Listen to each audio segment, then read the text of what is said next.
Welcome to Human Powered, the podcast about creating a high-performing agency or consultancy business.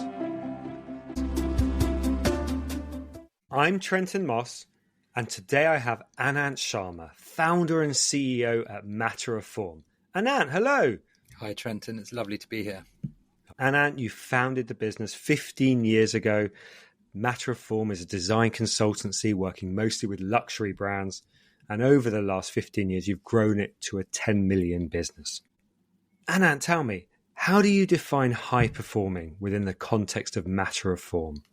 How we've defined high performing has definitely changed many times over the last 15 years. In some ways, perhaps it's been a reflection of my own maturity at various stages of leadership. And as I've grown as a person, we all know how easy it is to be a busy fool. And I was definitely a busy fool at the beginning. But I think you have to be a bit of a busy fool. People love to say go with every opportunity, but there are times when you need to say yes. You need to explore opportunities and pathways. And by doing it, you then figure out what you're good at and what you're passionate at. And what seems to be that perhaps at the time unspoken common thread between all the individuals in your startup organization. But I think to answer your question, high performance has changed for me. And it used to be about doing everything and growth at all costs and headcount and the rock and roll of agency life, because you never know what's going to happen tomorrow in an agency. And that is the joy of it. To that old little joke, all the creativity happens in the last 5% where you're at your highest pressure. That was definitely true of the first half of our life. The second half has really been about being the opposite. High performance to me is getting things done in a way that's effective and in a way that's peaceful. That's been a learning journey for me. I suffer the ailments of many founders. I'm driven to find out what's around the next corner. I'm energized by people. I am insatiably drawn to finding out what's next, and that's okay. That's quite good in business in many ways. You've got to keep it in check. You've got to create a safe, calm culture for your team to do well. High performance for me is doing what we need to do and going home at 6. That's not to say that we don't work late nights and work incredibly hard, but something is a bit wrong if that becomes too commonplace. Doing it to 1 a.m. every night is not high performance. Tell me a bit more about how you transitioned from what you described as that first half, how you used to be, growth at all costs, through to that more peaceful description that you gave for the second half. Focus and niche, and moving from selling services to selling outcomes. I know that that's a hackneyed thing to say, like people have to say it in the world of agencies. Everyone's on a constant quest to move from selling time to selling value. And it's just words. It's just words until it suddenly becomes meaningful in the context of the work you do. But when you do have a niche and you become a specialist in your distinct area, and you understand how your clients make money, and I know that sounds like a stupid thing to say or horrendously obvious, but people often don't really understand their client's business model. We have an internal podcast series where we have clients come in to remind our team that we're not their world and what their jobs are, what they have to go through on a day-to-day basis, and the things that impact margin and where their margin truly comes from. When you understand all of that, you can sell change in a way that's more considered. You're not just selling a service, you're selling something that is a component part of a movement from a current state to a future state. When you can bridge a current state to a future state and quantify the change you're making in terms of value and risk, and then figure out what you need to do in the context of value and risk, you can make sure that every new project you're doing isn't simply a replication of the last Gantt chart that seemed to, on the surface, have similar characteristics to the project you're doing today. And instead really evaluate and design the process collaboratively with your clients to do something that is really going to help them in their business, with their stakeholder makeup, with their biases, with their history, with their people, with their skills, with the IP they have and the things they don't even know they don't see about themselves. And so I think that stuff's important. And for us, that's when the change happened. So you talk with remarkable confidence and certainty about that ideal way of being to get you to be a high-performing business. How do you get that out into the business and make sure everyone is behaving in the way that you need around what you just talked about?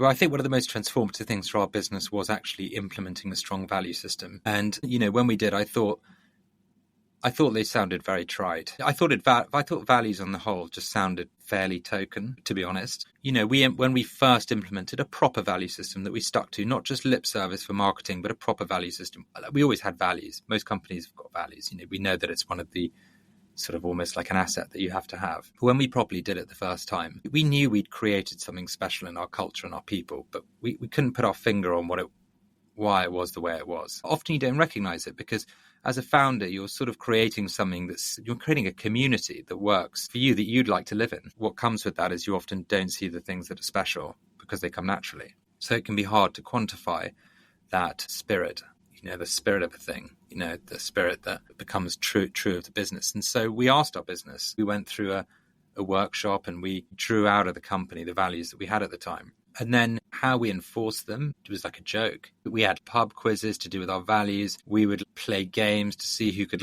bring up the words of our values as many times in client meetings. We would use the values as part of our qualification system for sales, make a real point of it to the point of it being satirical. We would bring values into our appraisals. So we would start organizing how we spoke about people's strengths and weaknesses through the lens of values, and peer reviews would be through the lens of values as well. We would talk about them endlessly until the satirical sort of joke turned into a really important part of our culture. And actually watching that transformation happen in our business actually led me on a personal journey of finding my own values and led me down my own journey of sort of spiritual discovery. I believe in finding balance and clarity through the chaos. And I watched how values changed these disparate individuals into one cohesive whole pulling in the same direction. And it was just the values. And I started doing a little bit of that introspection for myself through work with someone who was initially a life coach to myself. He was an old friend. He used to work in finance. He was sort of Gordon Gekko turned Buddha. And then he started working with my business partner. And then he started working with all of our leadership team. And watching the transformative effect of that, we then actually opened up various coaches to anyone in our senior team to pick and choose who they wanted to work with. And also doing other little things like, we offer our team meditation retreats, which we pay for. It doesn't come from their holiday. We're very proud of that. I think it's a gift. We try and encourage people to unplug. You can pay that type of thing lip service, but people copy you and they do what you do. So if you're on holiday responding to Slacks, telling people not to respond to Slack, it just doesn't work. You have to stop responding to Slack and sometimes you have to be a bit of a caricature as a leadership team, like myself and Fred, who's my business partner. We have slightly caricaturized personalities within the business at times. I called him finance for years and, he's had a previous career as an accountant and he joked that I couldn't count. She can count very well, but we'd castigate each other and we'd mock each other and we would, we'd be self-deprecating enough and have enough humility to make it okay for other people to make mistakes.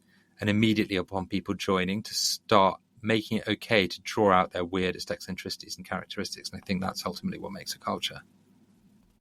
And it sounds like you're helping people to go on a similar journey to what you talked about, a journey of self-discovery so they can be the best possible leaders in their own unique way. If Matterform can be a place where people change from one thing to another, and the company can be a vehicle for that change, then I think that they will buy into the company. But I also think that we will become a memorable and important part of their lives. And that gives me great joy. I really like the community aspect. I love coming into an office with interesting people. And I like the society of Matterform.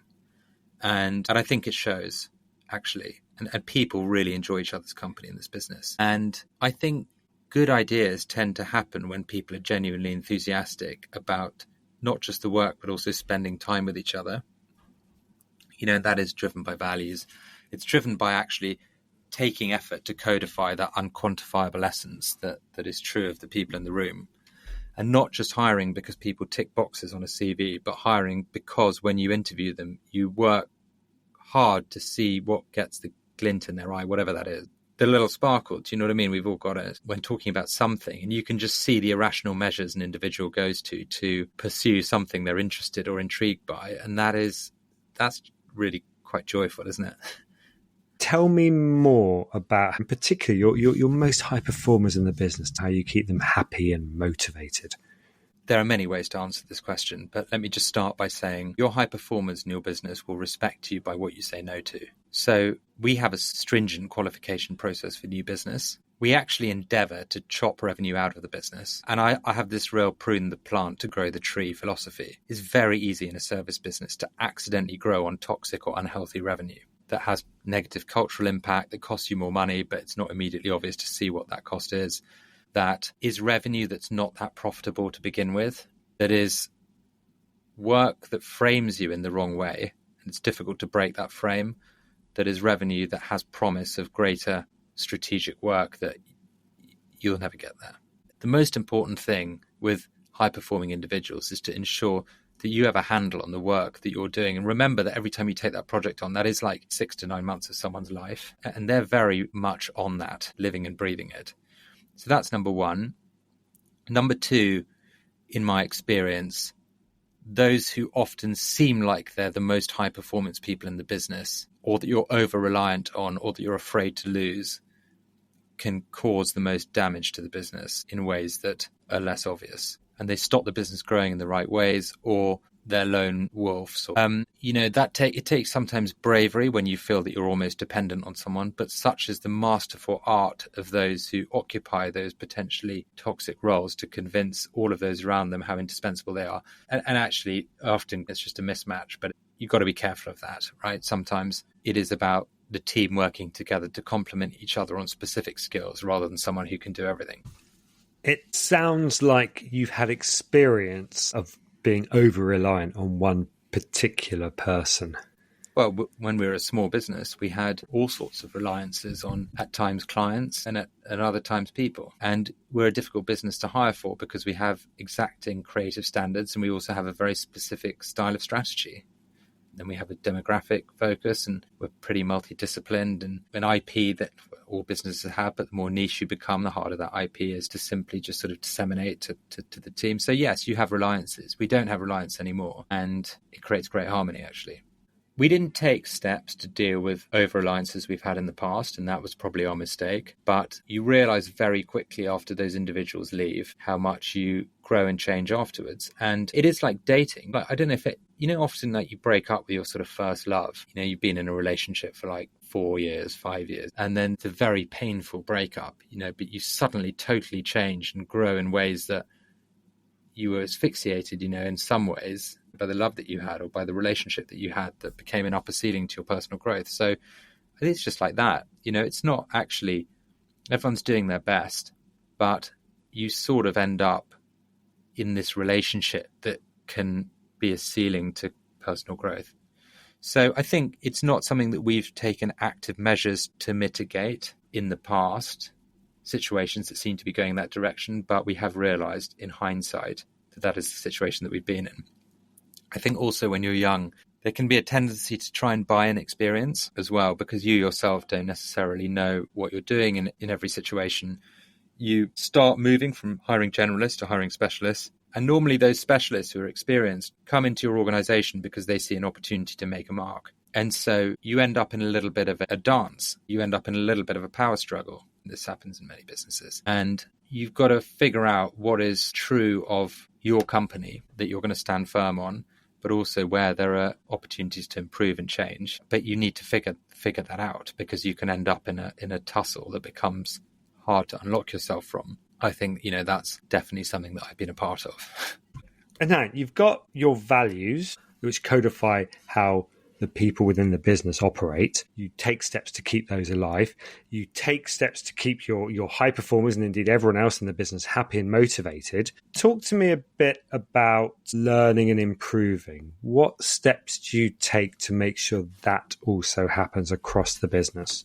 We're fairly big on learning and development. We were very early to adopt coaches into the business, and not just one coach, but a variety of coaches, and not just for leadership, but also for the senior team. We have invested in a design thinking school. So we own a portion of Experience House, which is a user experience, product management, design thinking, AI skills training, B2C and B2B school that delivers curriculum that helps people pivot careers. And many of our team have embarked on those courses. 12-week full-time, as well as, B2B, solving specific problems within organizations to help them transform from the bottom up. So we've been quite big on that. We thought if we could connect brand change and digital transformation with learning and development within our client organizations, we could actually connect the bottom with the top. And that continues to flourish as a business. It's very exciting. You know, we all love having a connection to it. We obviously have training budgets and this type of thing. We have the Know Your Client internal initiative, which is, as I mentioned earlier, it's an internal podcast. So very senior leaders, you know, we had someone very senior from, for example, Jaguar Land Rover come in and talk to us about their business model, you know, and just remind us the world that they operate in. What is their job role? What is the job role of a head of strategy in an organization like that? And what do they have to think about every day? And what does it take to manufacture a car? And why do certain ideas fall flat within an organization that is considering 100 supply chain issues every day? So that's very important to us. You know, that helps give context to people, especially when they're younger. It gets them thinking really about the environment into which they're introducing their ideas. We think presentation is very important, and all is an act of persuasion. For me, the type of design we do, it needs to be persuasive. You know, you need to convince people to move from one thing to another.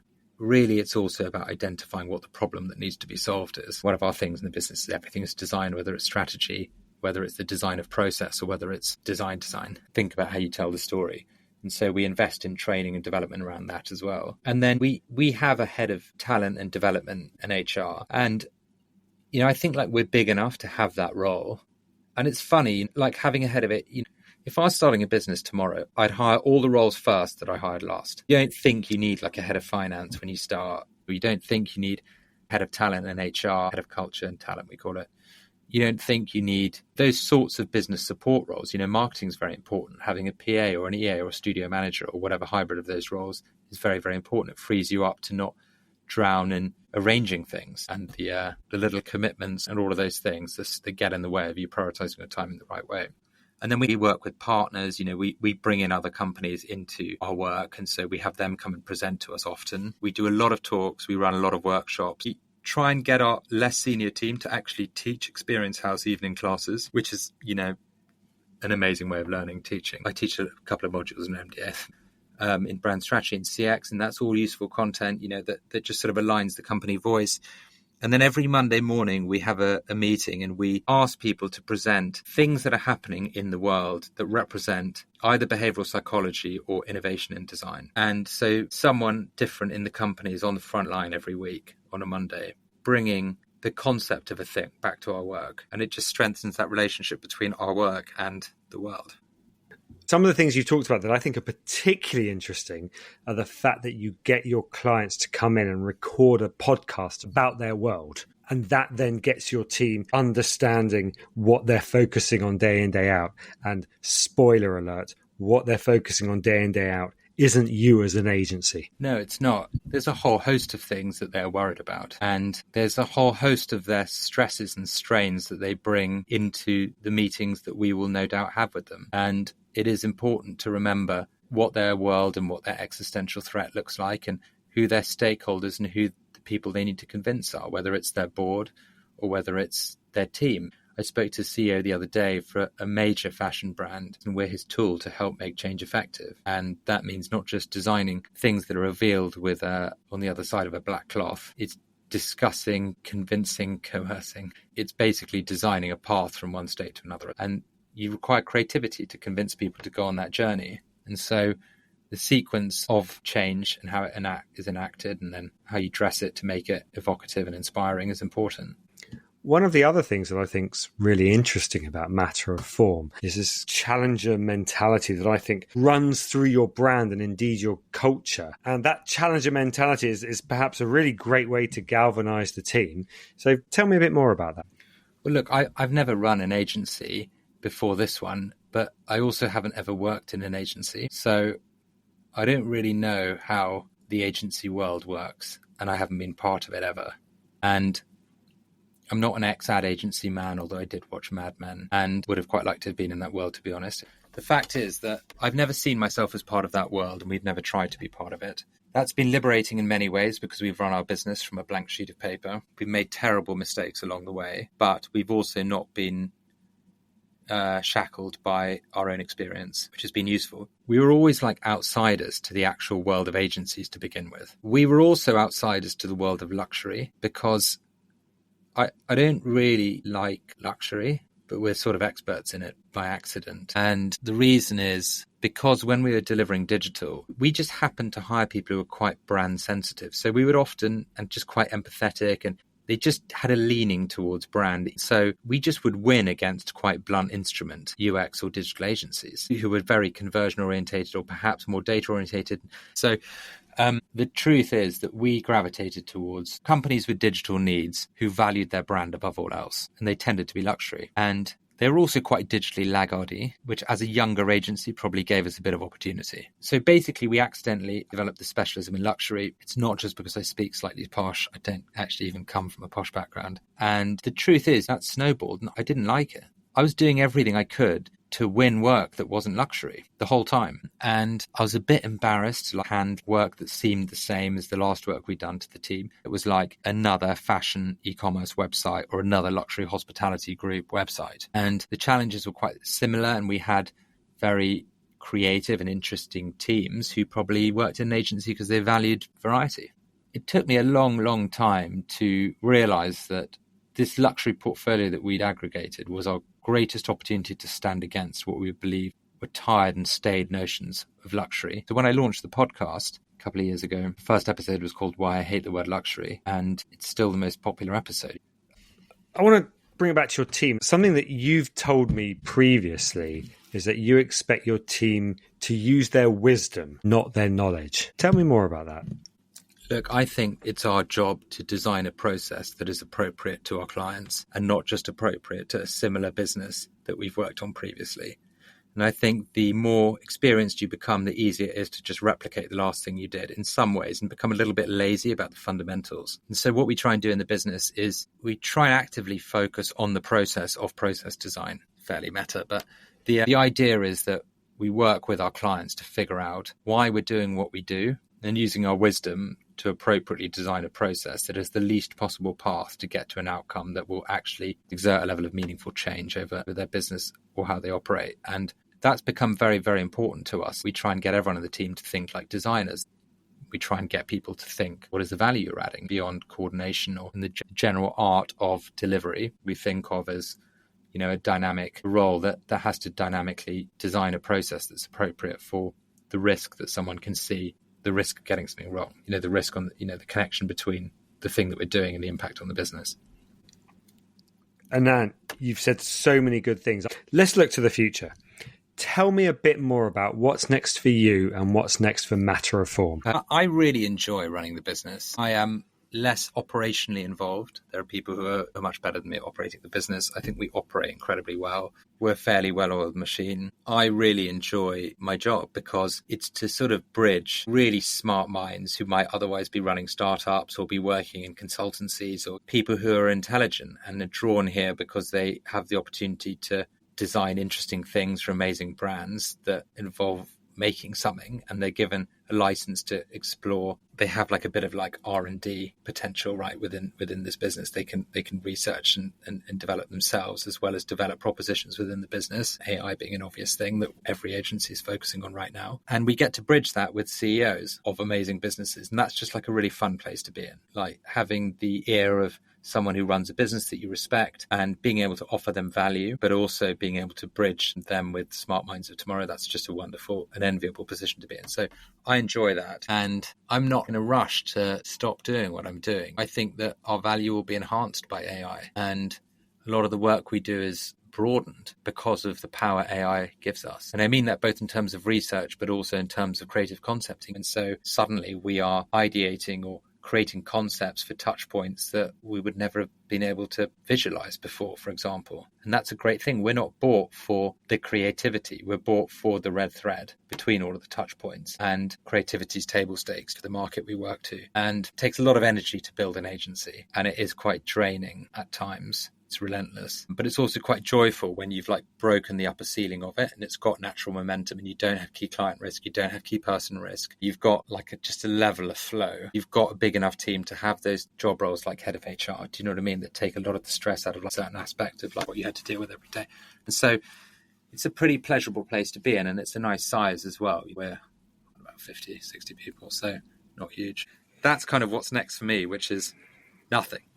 Just what I'm doing at the moment. We now get paid to do a lot of speaking roles, not just myself, but other people in the team. So it's very, very enjoyable, Trenton. Brilliant. What a lovely way to wrap up. Anant, thank you so much for joining today. I've learned so many new things from listening to you, and I wish you all the best for the future. Thanks, Trenton. It's been a real pleasure. You've been listening to Human Powered, the podcast all about creating a high-performing agency or consultancy business.